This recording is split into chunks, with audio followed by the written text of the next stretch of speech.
साहब कैसे हमरे लड़का ज्ञान बचाएला एक हमरे ये औलाद में के कुछ हो जाई हमार बंद खत्म हो जाई। चाचा तोरे लड़का खोजे में किडनी खराब हमें करे खोज ऑपरेशन जितना जल्दी 5 लाख की व्यवस्था करबो उतने जल्दी हम ऑपरेशन के ठीक करम। डॉक्टर साहब तू अपने इलाज में कमी मत करा 5 लाख ना 10 लाख लागी अपने लड़के के हम तबो लगाई खेत बाड़ी बेच के लड़का बताई। अरे का हो चाचा कैसे बहुत परेशान दिखा था। परेशान न रह लड़के हमरे खराब कर दिया दारू पिया दिया ओकर किडनी खराब हो गया अस्पताल में भर्ती के का होतई हम अस्पताल में भर्ती हो जिंगन हे मरीज की लगे हल्ला मत करता कि भगा। अरे डॉक्टर साहब बहुत तेज पेट पिरा तो दवाई दे दे। दवाई ना तो बोतल चढ़ाओ कोई लेटर पर।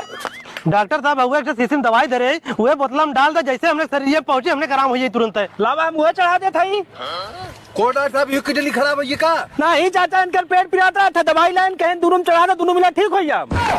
अरे साहब देसिया शराब चढ़ाओ बे साला ये तो कर किडनी खराब करे दारू पिया पिया। ए चाचा पैसा दे जा हमार